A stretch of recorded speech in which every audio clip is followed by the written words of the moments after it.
In this section I'm going to cover editing the activities. Now it's really easy to add extra activities into your plan.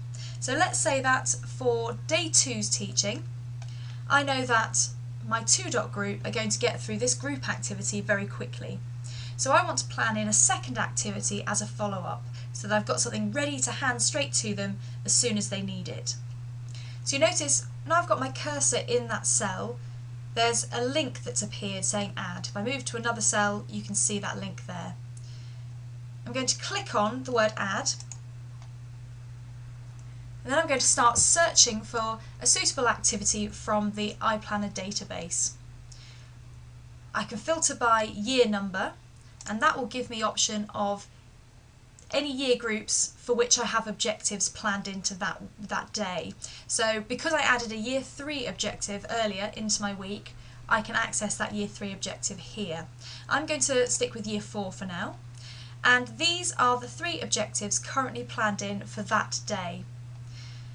If I click on these, sometimes there might be some related objectives. There isn't in this case, but for this one there is, so I could choose one of these related objectives if I like, but I'm restricted to those, so I can't plan in an activity that's related to objectives from a completely different area of maths.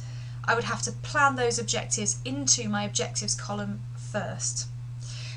If I want to exclude some of these objectives from my search, I could just click on there, so I'm going to click on this one to exclude that objective. So now I'm going to be searching for year 4 activities related to these 2 objectives here. I can choose a particular activity type if I like, so I can open up that drop down, and that will show me, as you can see, quite a long list of activity types. However, most of those are specific to the foundation level. So if we look at some of these ones, computer activity, construction, cooking, these are all ones that are just for free choice activities in the foundation level. But there are some choices in here that are relevant to all the other year groups. So for example, I might want to find a photocopy master for that group because I want something that's just quick and easy to give to that group that doesn't need any adult input. So I'm going to search for PCMs, and then I can choose which dot levels I want to search for.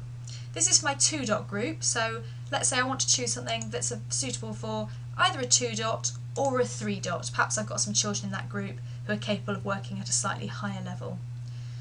I can add some keywords if there's something particular that I want to search for. And then when I've finished all that, I just click search, and then some options will be given to me from the I-Planner database. So in this case I've got 3 PCMs that I could use. They're all suitable for either 2 or 3-dot level.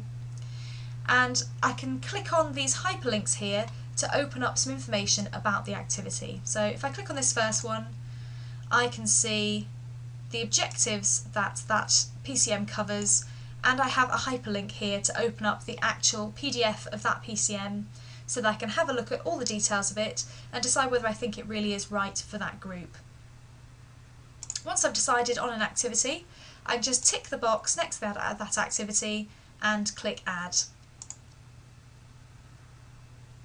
And you can see in my 2-dot cell I've still got the group activity that was planned in as a default, and I've also got my new PCM activity that I found just now.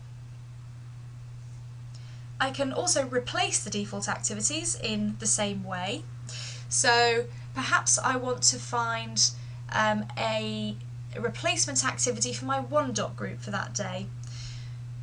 I'm going to click on that textbook page, and I'm going to click on the Replace tab at the top here. Now let's say perhaps my children in the 1-dot group, in this area of maths, they do seem to be struggling a bit. So I want to find some activities that take them back to a previous step in their learning. So I'm going to now access the year 3 objective that I planned in. So from the plan year drop down, I'm going to choose year 3, and that will automatically show me any year 3 objectives I have planned in for that day. So in this case it's just a single objective that I've already planned in. I'm not going to filter by activity type this time, and I'm going to choose to see activities that are suitable for a 2-dot or 3-dot for year 3, because I'm looking for something for my 1 dots in year 4. And I'll hit search and see what I come up with. So you can see I've got quite a long list here. I didn't search by activity type, so I've got all different types. I've got some Talk Maths activities, some individual practice software activities, photocopy masters, textbook pages, and you can see there's a really big list of things that I could choose from. So that's fantastic. I've got loads of choice. Again, I can open up these hyperlinks to see information about any of those activities to make sure that they're right for my children. So I'm replacing a textbook page, so perhaps I want to find another textbook page so that I'm giving them a similar sort of activity. So I could open up this one, have a look at the thumbnail for that page, I can make that a little bigger if I wanted, see whether that feels about right for my group, and if it does, I can just tick the box, and this time I click replace. And that's my year 3 activity that I've just added in there. The last thing I might want to do when I'm editing activities is to create my own. And of course you will have loads of great activities that you have come up with over the years that are really tried and trusted, and you really want to make sure that you can add those in where you want to. So let's open up this year 3 activity, 3-dot activity here. And alongside the replace tab at the top there is a create own tab. So that's the one I'm going to click on now. So in exactly the same way as I've just done when I'm searching for a different activity, I need to set the same parameters, but this time I'm defining what my own activity is.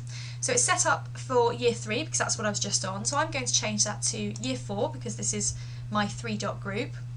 And again, I can choose which objectives I want, so which objectives I think my activity will meet. So I'm going to exclude that one, and then perhaps I'm going to choose a related objective for this one.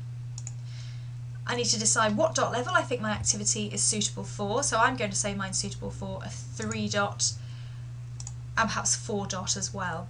Now if you don't have the challenge module you won't see this 4-dot option, but if you do have challenge then that will be there for you. And then you need to give your activity a title, so I'm just going to type the word test in there. And then you need to give it a reference. So when you look at your weekly plans, I'm just pointing now at one of the group activities.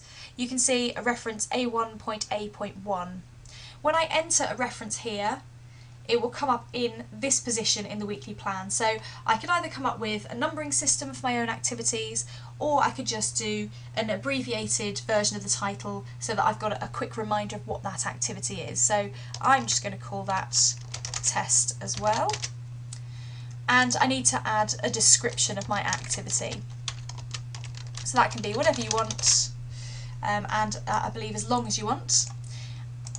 You can add some notes for your teaching assistant if you have one, and then your activity will have a TA notes tab as you've seen on some of those practical activities, and if there are any extra resources that you want to make a note of you can list those in that final box.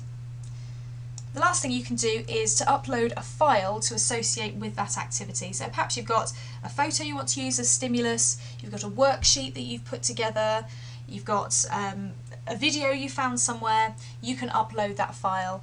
There is a maximum of 2 megabytes, but I think any file type is fine. Browse to where it is on your computer and click upload.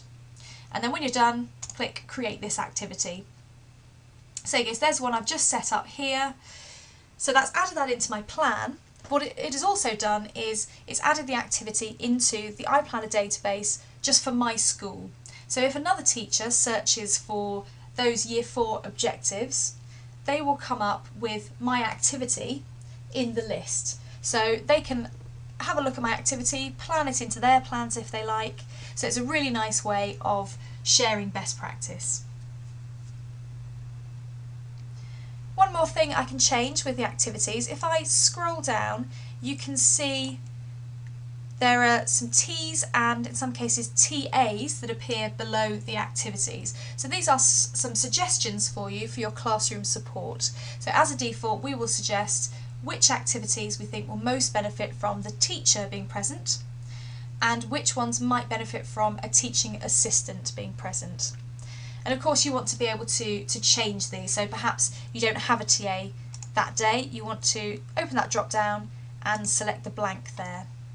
And where I've added in some new activities, you can see I don't have any of that classroom management suggestion there, so I can choose that perhaps I want my teacher working with this group because I've got a practical activity there, and I want a TA to work with my 3-dot group.